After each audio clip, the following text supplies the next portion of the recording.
de nuestro hermano David Claros, el 31. Había una frase que dijo, pero me gustó porque dijo algo: siempre lo dejamos a Dios, algo así, ¿verdad? Pero me quería acordar, pero vamos a dejarlo para después. Entonces, pero lo más importante es que nosotros siempre le estamos dejando todo a Dios. Y este año también se le vamos a depositar todas esas peticiones a Él, y que Él haga, ¿verdad?, como Él crea conveniente. Pero ahora vamos a pasar a un tiempo muy especial. En eso quiero que a nuestro pastor David comience a medio respirar, ¿verdad? Porque ahora viene algo muy, pero muy especial. Y estamos ahí en Josué, ¿verdad, pastor? Y vamos a seguir en Josué. Y como estamos ahí, quiero leerle Josué, capítulo 1, versículo 8. Josué 1:8 dice la palabra de Dios. Miren qué importante lo que dice: nunca se apartará de tu boca este libro de la ley, sino que de día y de noche meditarás en él, para que guardes y hagas conforme a todo lo que en él está escrito, porque entonces harás prosperar tu camino y todo te saldrá bien, ¿verdad? ¿Qué dice Hechos 5:42, iglesia? Y todos los días, y por las casas no cesaban de enseñar y predicar. ¿A quién? A Jesucristo. ¿Hace de qué, pastor? ¿Verdad? Con este otro versículo lo recibimos. Yo creo que todos los que estamos acá estamos deseosos de escuchar la bendita palabra de Dios. Adelante, pastor. Muchas gracias. De veras, hermanos, que la palabra del Señor nos conforta. Gracias, hermano Edgardo. Ahí estamos. Me ayuda el viento, porque anda dando los paros de corazón, ¿verdad? Están a la orden del día. De repente me puede agarrar aquí, hermano. No, mire, hay que prepararse para todo. Si una vez me agarra aquí el patatú, el hermano ahí me socorre, me llevan ahí. Si se puede, me van a reanimar. Y si no, hermano, ya estamos en la presencia del Señor, ¿verdad? Por eso la iglesia va a orar, todos llorando, está bien, y todos vamos a llorar, hasta yo me voy a levantar a llorar. Pero luego de eso, hermano, se hacen los actos funerarios, ¿verdad? Lo que hacemos siempre. Me van a enterrar y la iglesia tiene que seguir, amén. Pero también pueden morir ustedes, hermano, no hay problema. Vamos a hacer lo mismo, hermano. Pero la misma situación, hermano, me muero, la iglesia continúa. Los líderes se reúnen, el cuerpo directivo se reúne para mientras quién va a ser el que va a seguir, ¿verdad? Dirigiendo la obra en cuanto a hacer la iglesia después toma un tiempo para designar al pastor, y la iglesia ora y designa a un pastor, amén. Así son los pasos, ¿verdad? Se reúnen los diáconos, ahí el cuerpo oficial de la iglesia, y luego se lleva al pleno, ¿verdad? Se pueden tener dos candidatos o tres, si hay más, pues están los obreros, y luego pues se designa un pastor. Esto es muy importante que la iglesia tenga ese conocimiento, porque acuérdense que la obra del Señor pues tiene que continuar, amén. Después del 2020 de la pandemia, en muchos países, especialmente iglesias pequeñas, ya no volvieron a abrir. Iglesias que tenían menos de 50 miembros en Estados Unidos, los hermanos ya no abrieron sus templos. Muchas veces porque los templos allá no son propios, son alquilados.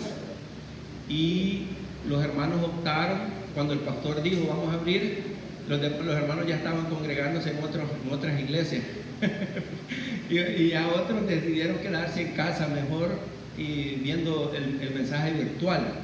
Entonces ya presencialmente no abrieron. Pero la iglesia, hermanos, tiene que continuar. Si hay una iglesia que tiene que continuar, es la iglesia de Cristo. No va a parar nunca. Hermanos, ahora es 8 ya, ¿verdad? De enero. Han pasado 8 días ya de enero y muy bien, porque estamos iniciando desde el domingo pasado. El libro de Josué está en estudio y Josué nos ayuda a la conquista. Entonces estábamos bien, dijo la hermana Zulema, sigamos en este libro. ¿Cuántos han leído Josué esta semana? El miércoles decía la hermana, unas hermanas, yo voy por el 6, por el 3, por el 5, ya voy otro por el 8. No hay problema, hermano. Excelente, felicidades a nuestro hermano, ha leído 2 capítulos en esta semana de Josué. Sigamos leyendo, hermanos, todo el libro de Josué, porque nos va a ayudar. El tema de ahora es alcanzar la bendición de Dios. Es necesario despojarnos. Si queremos alcanzar la bendición, es necesario despojarnos. Para alcanzar la bendición, es necesario despojarnos. El texto clave está en Josué, capítulo 7. Vamos a estudiar el capítulo 7 esta mañana. Algunos de ustedes ya esta semana lo leyeron, el capítulo 7. El capítulo 7, la introducción que tenemos para este día, es acerca de la prevaricación. Prevaricar en sentido bíblico es hacer omisión a la palabra de Dios o prácticamente desobedecer la palabra de Dios. ¿Qué les parece si abrimos nuestras Biblias en Josué capítulo 7 y vamos a darle lectura? El pecado de un hombre que se llama rebelión, se llama un hombre que es revoltoso, ya vamos a ver ahí el significado de Acán. Pero los hijos de Israel cometieron una prevaricación en cuanto al anatema, porque Acán, hijo de Carmí, hijo de Zabdi, hijo de Zera, de la tribu de Judá, tomó del anatema, y la ira de Jehová se encendió contra los hijos de Israel.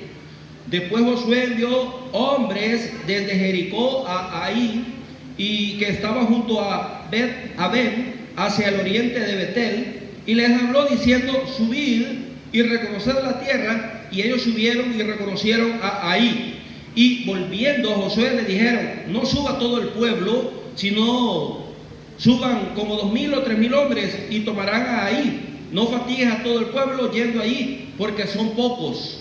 Y subieron allá del pueblo como 3,000 hombres, los cuales huyeron delante de los de Ahí. Y los de Ahí mataron de ellos a unos 36 hombres, y los siguieron desde la puerta hasta Sebarim, y los derrotaron en la bajada, por lo cual el corazón del pueblo desfalleció y vino a ser como agua.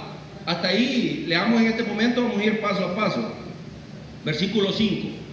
La introducción de esta mañana, hay una palabra que empieza en el versículo 7. Pero los hijos de Israel cometieron una prevaricación. Vamos a iniciar ahí con esta introducción. ¿Qué es prevaricación? Prevaricación, hermanos, proviene del latín, que se refiere a la acción de desviarse. Una desviación que tuvieron acá en este momento los hijos de Israel. En cuanto al anatema, dice el versículo, prevaricación en cuanto al anatema. Entonces vamos a retroceder el contexto. ¿A qué se refiere anatema en el Antiguo Testamento, especialmente acá en este versículo? Se refiere a que Dios les había dicho en el versículo 6, capítulo 6, versículo, vean conmigo, capítulo 6 de Josué, versículo 18. Pero vosotros, a los israelitas, guardaos del anatema. Ahí está, el anatema. Ni toquéis, ni toméis alguna cosa del anatema, no sea que hagáis anatema el campamento de Israel y lo turbéis. Acá significa eso, la palabra, turbación. Mas toda la plata y el oro y los utensilios de bronce y de hierro sean consagrados a Jehová y entren en el tesoro de Jehová. Hasta ahí está la indicación, ahí está la palabra de Dios para Israel. El anatema era lo que Dios ya había destinado, que eso era algo que no le agradaba a Él. Era maldecido por Dios en esa situación, para que lo podamos entender. era maldecido. Y cualquiera puede decir, no, pero esto no, esto para mí está bien. Sí, pero para mí, pero para Dios no está bien. Para mí puede estar bien a los ojos. Así, si el oro es bueno, pues. Pero si Dios había dicho que no toquéis todo eso, porque es anatema, para mí eso es anatema. Nosotros no le busquemos una quinta pata al gato como creyentes, ¿ya? Sino que quedémonos en las instrucciones que emanan de Dios, de la palabra de Dios. Este es el problema que hubo acá. Vea el versículo 2. Después Josué envió hombres desde Jericó a Ahí, que estaba junto a Ben, hacia el oriente de Betel, y les habló diciendo: subid y reconocer la tierra. Y ellos subieron y reconocieron a Ahí. Hasta ahí todo bien. Pero ya aquí, hermanos, ya había sucedido el problema. Ya estaba el problema ahí. Ya estaba escondido el problema ahí, en el pueblo. Josué no lo sabía. Entonces Josué hace las mismas indicaciones de que vienen haciendo desde el inicio, desde el capítulo 2. Vamos a tomar dos hombres, en este caso, van a ir a reconocer esta ciudad y me van a traer un informe. Bien, hay cosas que el Señor abomina, hermanos, y una de esas cosas está en Proverbios capítulo 6. Yo quiero que lo anoten, Proverbios 6, del 16 al 19, para luego ir a la par acá de estos versículos. Una de las cosas que dice Proverbios capítulo 6, versículo 16 al 19, número 1, de lo que Dios no desea, o sea, es algo desagradable, es algo maldito, así como le estaba diciendo a Israel que en Jericó había algo maldito, algo no deseable para él, y eso es lo que dice Proverbios. ¿Qué dice Proverbios? Dice: los ojos altivos. Los ojos altivos el Señor no los puede tolerar. Los ojos altivos. Proverbios, leámoslo por favor. Proverbios capítulo 6,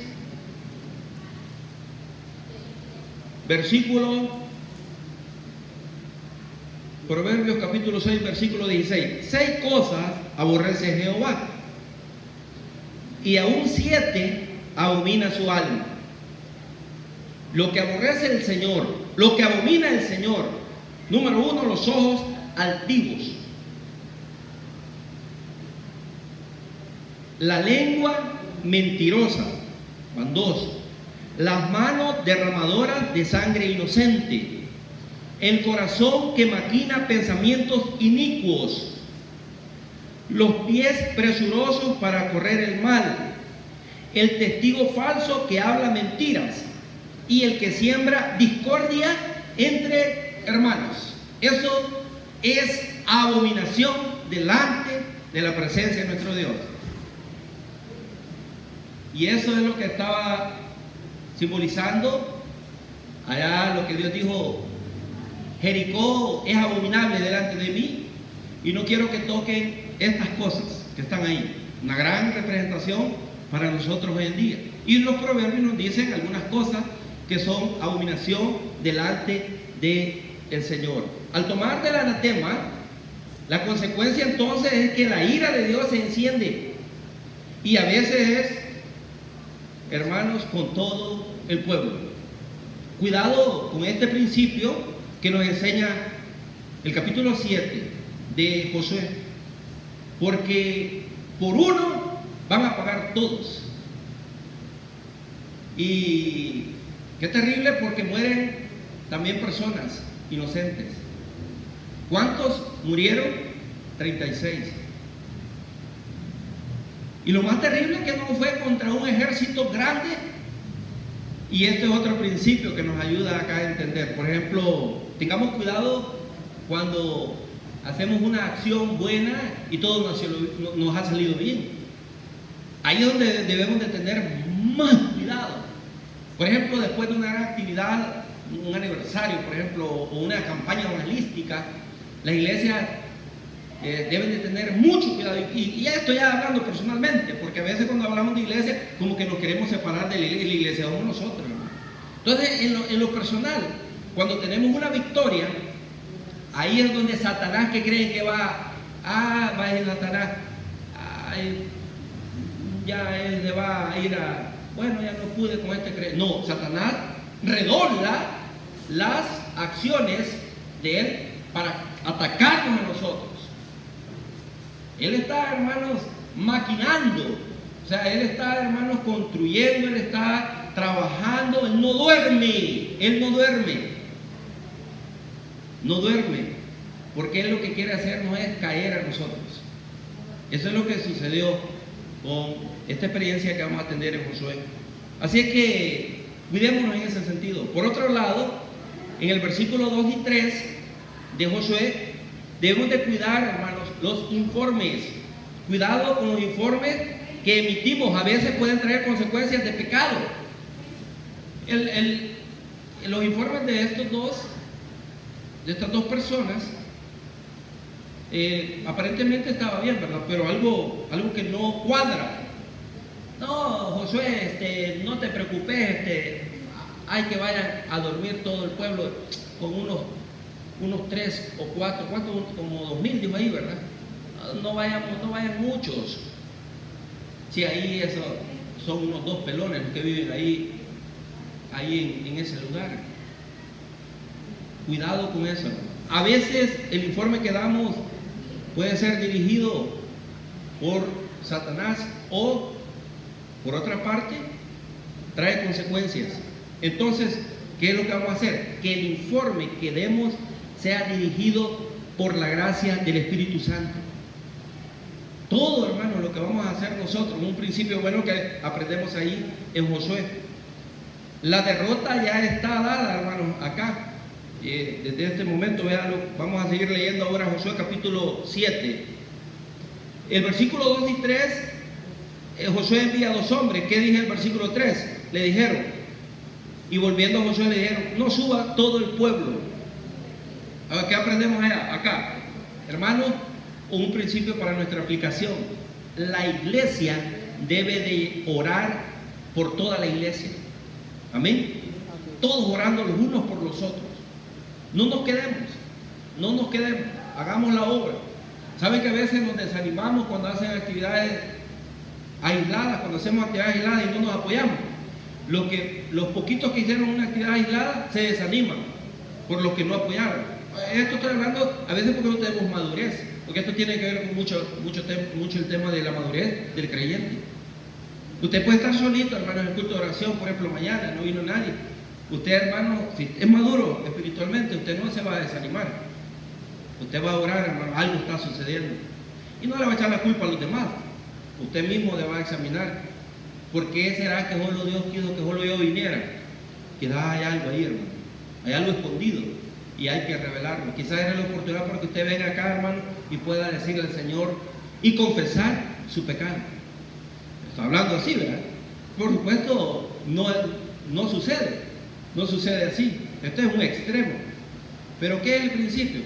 Que nos ayudemos todos, que nos apoyemos. Terminaba el hermano el año pasado diciendo lo siguiente: el peor ejército, decía, son las iglesias, porque dejamos herido al soldado en la batalla y no vamos todos a auxiliarlo. Ahí lo dejamos que muera, ¿verdad? Tiramos la patada, ¿verdad? Entonces, ese es un buen principio, que nosotros podamos también dar un informe correcto, y este caso es de ánimo, de decir que el Espíritu Santo nos ayude, porque hay mucho que conquistar, pero si no es bajo el lineamiento del Señor, pues es peligroso. Por otro lado, aquí ellos no sabían que había algo, ellos lo hacían, ¿verdad?, en su fuerza, pero no sabían que había algo oculto ahí. Por eso, hermanos, nunca confiamos en nuestras fuerzas, en nuestra inteligencia. Nunca confiamos en ello, ni porque es que eso que vamos a hacer es bien poquito. No, que sea bajo toda la dirección del Señor. Vean lo que dice el versículo 4 y 5. Ahí ya la derrota ya está dada por el pecado que se mantiene. Y subieron allá del pueblo como 3000 hombres. Son los que fueron. Para que había un pueblo pequeño ahí. Los cuales, ¿y qué pasó? Los cuales huyeron delante de los de ahí. Y bueno, y el informe que habían dado, pues, no hombre, si le dijeron no suba todo el pueblo, si no suban como 2,000 o 3,000 hombres y tomarán ahí. No fatigues, le dijeron a todo el pueblo, yendo ahí, porque son pocos. Cuidado con eso. Cuidado, hermanos, con dormirnos en los laureles. Eso es lo que sucedió. Hermanos, si es que habían venido de una gran batalla de Jericó, según la historia, Jericó nadie la había invadido, ¿verdad, Salvador? Nadie. ¿Por qué? Porque era una ciudad amurallada. Y los israelitas, ¿qué creen que hicieron? Nada. Si ahí el que botó los muros, no fueron los gritos que pegaron ellos. No, ya puedo estar gritando yo con todo esto, no iban a caer los muros. ¿Por qué decayeron los muros? Por el poder de Dios, hermano. Esas piedras cayeron no por los gritos de los israelitas, pero sí por la obediencia a la palabra de Dios. Él les dijo, griten, y gritaron. Den vueltas ahí, dieron un montón de vueltas ahí. Bueno, hasta el número de vueltas estaban ahí, cada día iban a dar una vuelta, y el último día iban a dar más, ¿cuántas vueltas? Como 7 vueltas el último día, o 6 vueltas. Entonces, ¿qué sucedió? Se cayeron los muros por la gracia, porque llevaron los lineamientos, no por su fuerza, no por las fuerzas del Señor. Entonces, hermanos, lo que tenemos que saber nosotros, acá en el versículo 4, es que el pueblo de Israel huyó delante de los de ahí. Aquí hay una gran lección. Aquí es una gran lección que nos deja este principio, porque si ellos obedecen la palabra de Dios, ellos no tienen que hacer quizás ni levantar la espada. No, es que no le iban a levantar, salvo que Dios le diga, levanta la espada. Este es un gran principio. Si se obedece la palabra de Dios, Dios es el que iba a pelear por ellos siempre. Ellos solo iban a ir a caminar, solo iban a hacer lo que Dios les dijera. Den 7 vueltas acá en el último día, y luego de eso se caen los muros y vencen. ¿Qué dijo Rahab en cuanto a esto? En otro principio les dijo así. Miren, les dijo a los espías en el capítulo 2. No, desde aquí lo que dice la gente ahí en las calles es que todo el mundo le tiene miedo a Israel, porque vienen venciendo a todos los reyes que estaban en otro lado del Jordán. Ya vencieron los 2 reyes, y luego aquí a todo el mundo está desfallecido. Vean el versículo 5 acá de Josué 7. Ahora es lo contrario de lo que dijo Rahab. Ahora acá ya no es la bulla de que todos están con miedo de los israelitas. Ahora son los israelitas los que tienen miedo. Vean lo que dice el versículo 5. Y los de ahí mataron a ellos unos 36 hombres. Y 36 hombres murieron sin qué ni para qué. Pero había algo oculto ahí. Y los siguieron desde la puerta hasta Sebarín y los derrotaron en la bajada. Por lo cual el corazón del pueblo desfalleció y vino a ser como agua. ¿A dónde está el poderío de los israelitas? ¿A dónde está lo que dijo Rahab? Que los israelitas venían venciendo, y que los que tenían desfallecido el corazón eran todos los que habitaban ahí en Canaán, en las tierras, los de Jericó y todos los demás. Todos estaban preocupados. Estos de ahí también estaban preocupados. Sí, esto no era nada en comparación con el ejército o con el pueblo de Jericó, o con Israel mismo. No eran nada, sí eran pocos. Entonces, ¿pero qué sucede, hermanos? Cuando hay algo escondido, la presencia de Dios, hermanos, se aparta. Y eso es el caso de Israel en este capítulo. Para tener el favor de Dios en nuestra vida, necesitamos en primer lugar despojarnos de la vida antigua o del pecado que nos asedia. Despojémonos, dice la palabra de Dios, del pecado que nos asedia. Despojémonos. Cambiemos para ser mejores creyentes. Hermanos, qué tristeza que el pueblo de Israel sale huyendo, y lo peor que son de un ejército que es inferior a ellos en capacidad. Pero como aquí, hermanos, no es las fuerzas de Israel, sino es el poderío de Dios. Y el poderío de Dios se había apartado de Israel. Entonces, del versículo 6 en adelante vemos nosotros acá algo interesante, y es la humillación de Josué. Entonces Josué rompió sus vestidos y se postró en tierra sobre su rostro delante del arca de Jehová hasta caer la tarde, él y los ancianos de Israel, y echaron polvo sobre sus cabezas. Humillación. Habían caído ya, estaban preocupados. Josué ya, bueno, ¿y qué pasó acá? Y venía conquistando y todo esto. Y Josué dijo: ah, Señor Jehová, ¿por qué hiciste pasar a este pueblo el Jordán para entregarnos a las manos de los amorreos para que nos destruyan? Ojalá nos hubiéramos quedado al otro lado del Jordán. Imagínense ya aquí, los ancianos y el líder principal ya estaban afligidos. ¿Pero por qué razón? Porque Dios les había dado la esperanza de obtener la victoria siempre. Y si ellos, Josué había entendido, si ellos cumplían al pie de la letra lo que Dios les ordenaba, ellos siempre iban a vencer. Esa era la consigna de Josué en el capítulo 1.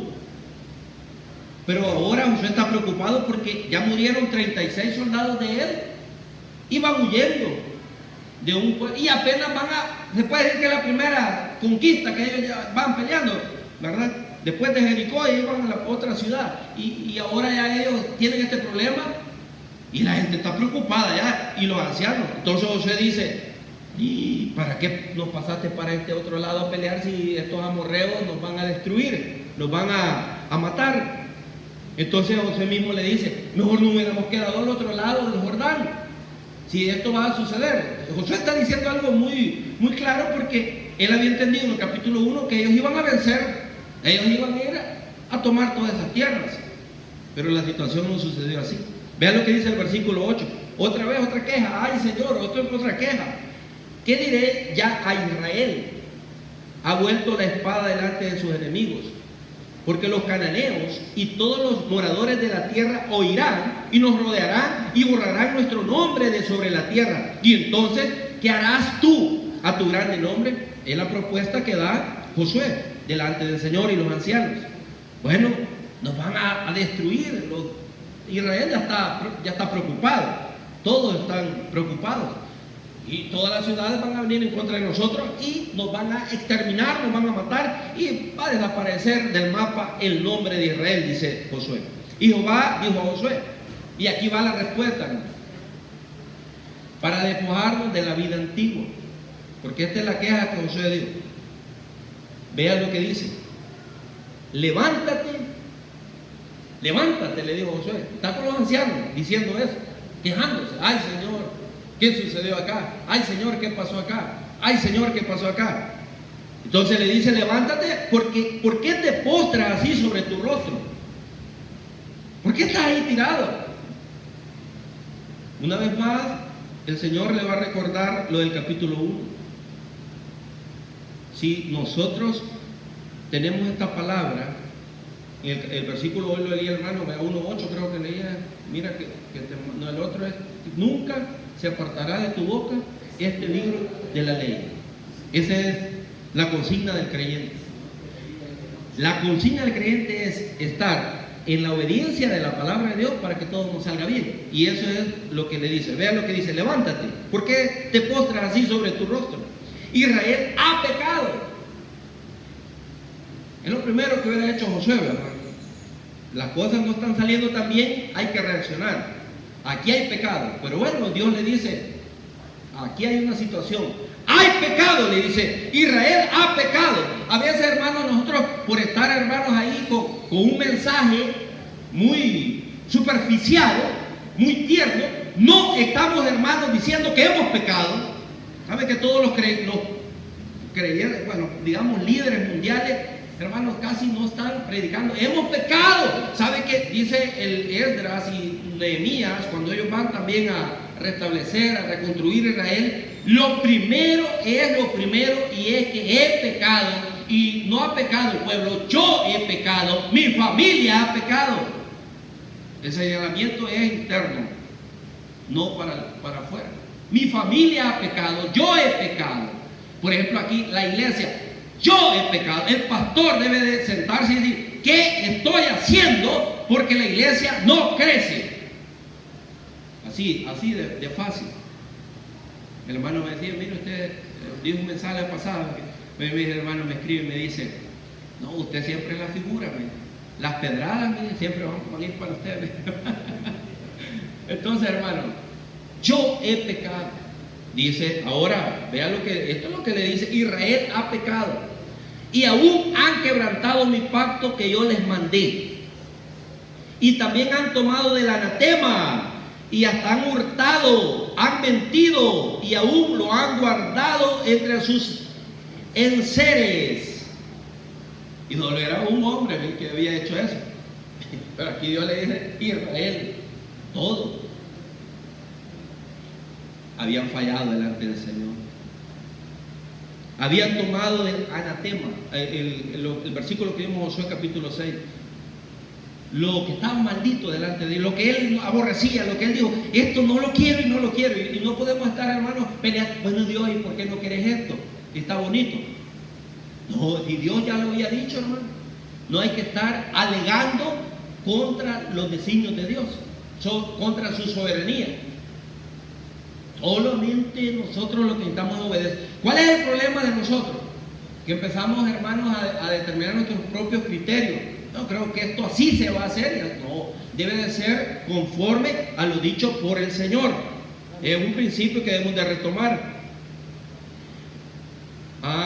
Y aquí entendemos muchas cosas que luego en otro versículo más adelante Acán lo va a esclarecer. Él mismo con sus palabras lo va a decir lo que Dios acaba de decir acá. Un principio muy bello que nos enseña Acán antes de morir. Pero me enseña algo, que en Génesis capítulo 3, allá cuando primero se ve el pecado, así dice acá, es que yo vi, dice acá, estaba bonito este manto babilónico, esos lingotes de oro, y miren lo más terrible que les pasó como Jonás, ¿verdad? Que se paga por el pecado, y ni lo disfrutó, pues, no disfrutó el manto babilónico. Lo metió debajo de la tienda. Por lo menos él lo hubiera puesto para andarlo. De todas maneras me voy a morir. No voy a lucir esta tontera. No, ni lo voy a meter debajo de la tienda. El dinero, el oro, ni lo disfrutó. Hubiera comprado un buen carro de último modelo, andar ahí, hubiera pagado por Josué antes de morir. No, sí, y lo metió, lo escondió este hombre. Y al final no disfrutó el pecado. Eso pasa con nosotros, y después vamos a sufrir las consecuencias porque somos hijos del Señor. Por esto los hijos de Israel no podrán hacer frente a sus enemigos. Por eso, porque habían tomado el anatema. Ellos jamás iban a prosperar, jamás iban a vencer, porque no se habían despojado del anatema. Ahora, ¿qué dice el texto acá? ¿Iban a seguir avanzando? No, ya no. Tenía que haber una situación acá para que ellos pudieran avanzar. Y sino que delante de sus enemigos volverán la espada. Esto es, hermanos, iban a perder siempre. Y luego dice, por cuanto han venido a hacer anatema, ni estaré más con vosotros. Y esto es terrible, hermano, esta palabra. Ni estaré más con vosotros. Imagine que Dios le diga eso a Josué.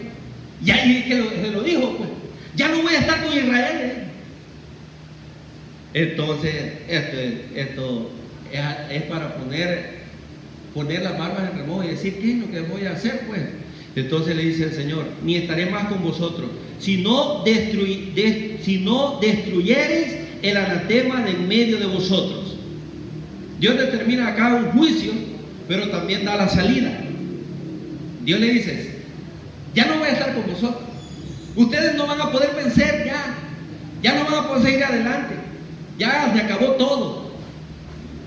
Pero les dice, si no destruyeres el anatema de en medio de vosotros, lo maldito.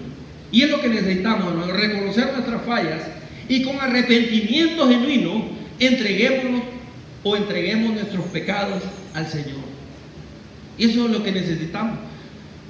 Vean lo que dice el versículo 13: levántate, santifica, al pueblo y di, santificados para mañana, porque Jehová, el Dios de Israel, dice así: anatema hay en medio de ti, Israel, no podrás hacer frente a tus enemigos hasta que hayas quitado el anatema de en medio de vosotros.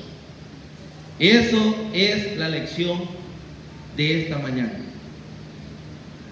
Si no reconocemos nuestras fallas y no nos arrepentimos, como dijo la hermana emérita, pero de verdad, no fingido, decía la hermana, sino un arrepentimiento genuino, y nos entregamos al Señor, entregando nuestros pecados a nuestro Dios.